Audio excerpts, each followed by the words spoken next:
All right, here we go. Part two for strengthening the hips, the knee, the ankle, getting your posture back into alignment.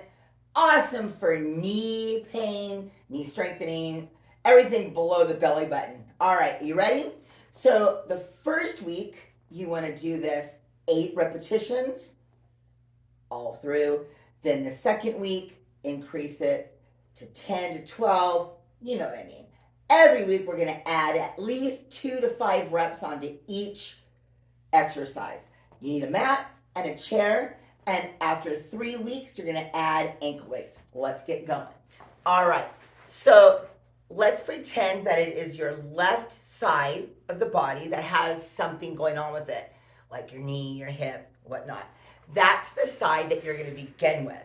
So we're going to lay on our right side. We want to get into a side plank position. So we don't want to be here. We want to be in alignment. The bottom leg is going to be slightly in front, but we do not want to allow our hips to fall forward or backward. You want that hip bone to be aligned with the ceiling.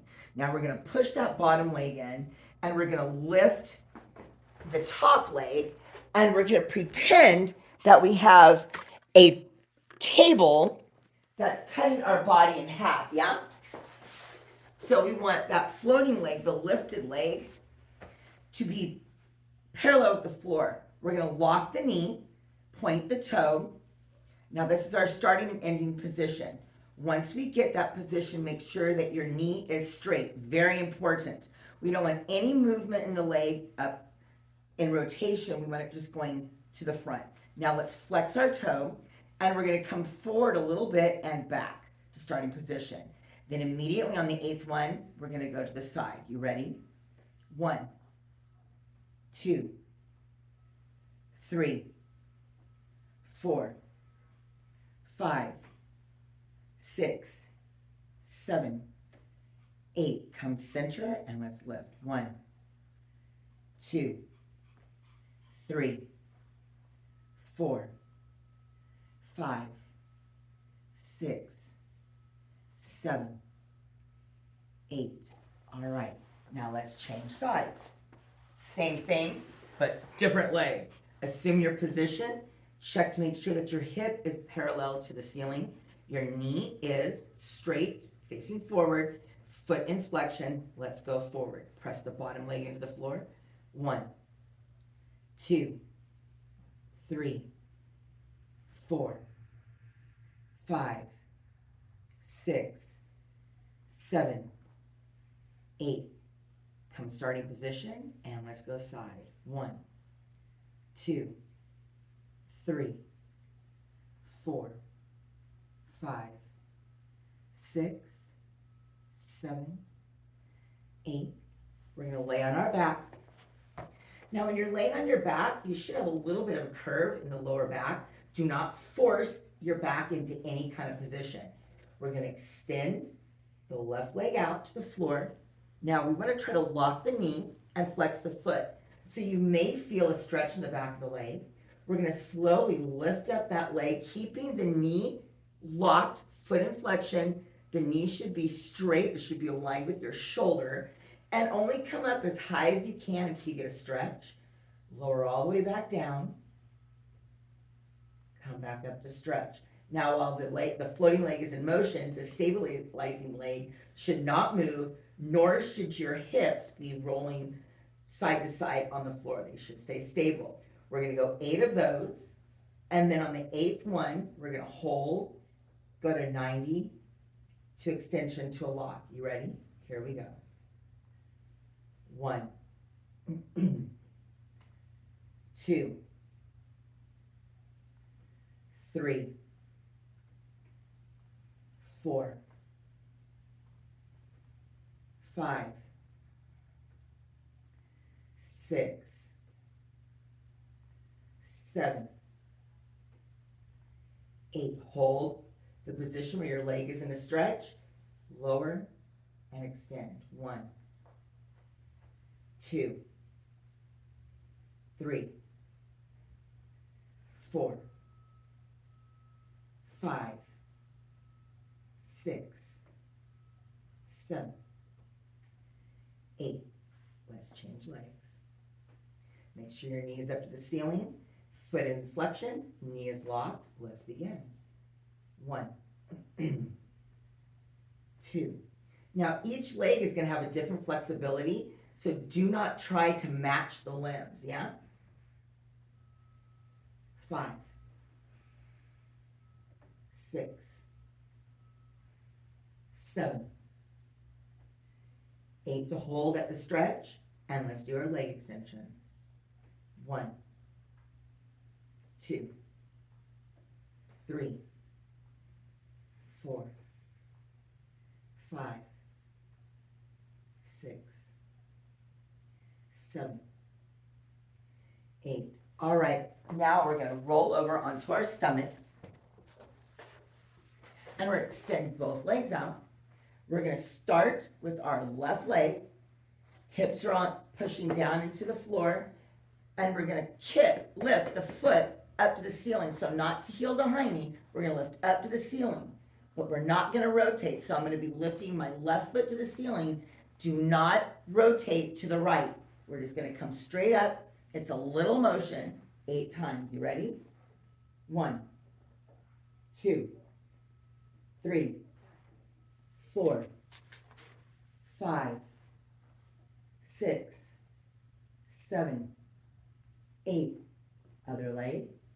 1, 2, 3, 4, 5, 6, 7, 8. Now we're going to push up into a tabletop. Now you should have a chair or something nearby. I'm using the cheap car table chair. All right, now we're going to, if you're able to, we don't have to be graceful, we're going to take that right foot and bring it in front of us. Hold on to your chair and push up and back to get a stretch and then come back down. Yeah? We're going to go 8 times. On the 8th one, when we come down, we're going to try to push up. Woo! Turn your chair around so you can help yourself.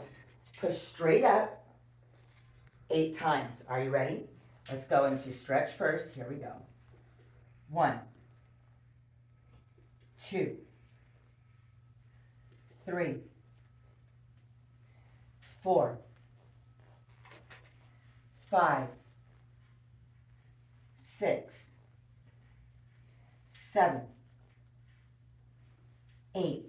All right, now we're going to stand up 8 times. You ready? Even pressure. So when you stand up, you want to push with your back toes and your forward heel. 1. Straight up. 2. Use your chair. 3, 4, 5, 6, 7, 8. We're going to go back to tabletop. And we're going to stick the left foot in front. Hold on to the back of your chair. I'm using the seat of the chair to help with my balance, and then use the top of this chair for standing up. Here we go. Let's go to our stretch. 1, 2, 3, 4, 5,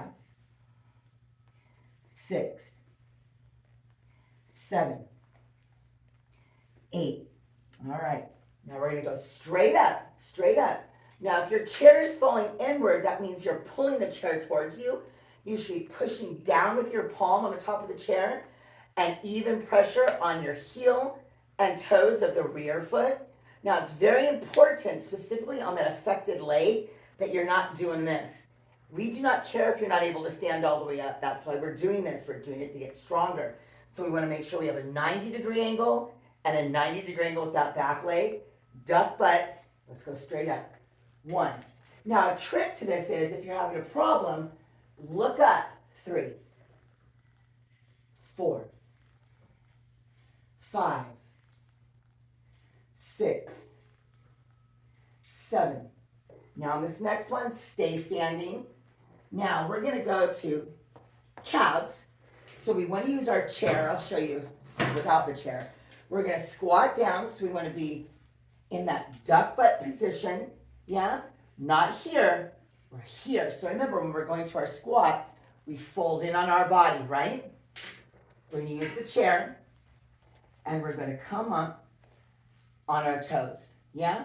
Not here. Come up on the ball of the big toe.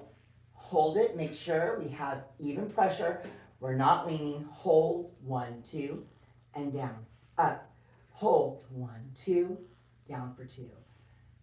Up. Hold, 1, 2, down for 3. Up. Hold, 1, 2, down for 4. Up. Hold, 1, 2, down for 5. Up. Hold, 1, 2, down for 6. Up. Hold, 1, 2, down for 7. Up, hold, 1, 2, down for 8. All right, now remember, this is a progressive workout for functionality, range of motion. So you start with only 8 repetitions. If you are unable to complete 8 repetitions of a particular exercise, that's fine. Move on to the next one. When you're able to successfully keeping your form, you do not care about the reps. When you accomplish the amount of repetitions you need of 8 for your first cycle with proper form, then the next week increase by 2 to 5. Every time you're able to do the increased rep range, you must be able to do it with correct form, your postural position, even pressure, no compensations, then increase by 2 to 5. Keep a notebook because you need to know how your progress is doing. All right, now, if you feel really good, these should be done in the morning before you start your day. Once you get it down, it's super fast. So this is just an educational video, so I'm yapping a lot. But once you get the little movements down, you're good. Then, if you feel good, do it again before you go to sleep at night. Twice a day, not consecutively. You got to do it in the morning and then again at the night. And if you have time and you're not sore and you keep your form, you can safely do this in the middle of the afternoon also. Remember, this is functional rehabilitation, functional therapy, not a workout. So you must keep in mind that we're strengthening so we can move forward into a workout safely and happy. All right, until next time, do your homework, keep your journal, and this functional workout should be good for about 5 to 6 weeks. So I will check in later. You got your new assignment. Let me know if you have any questions.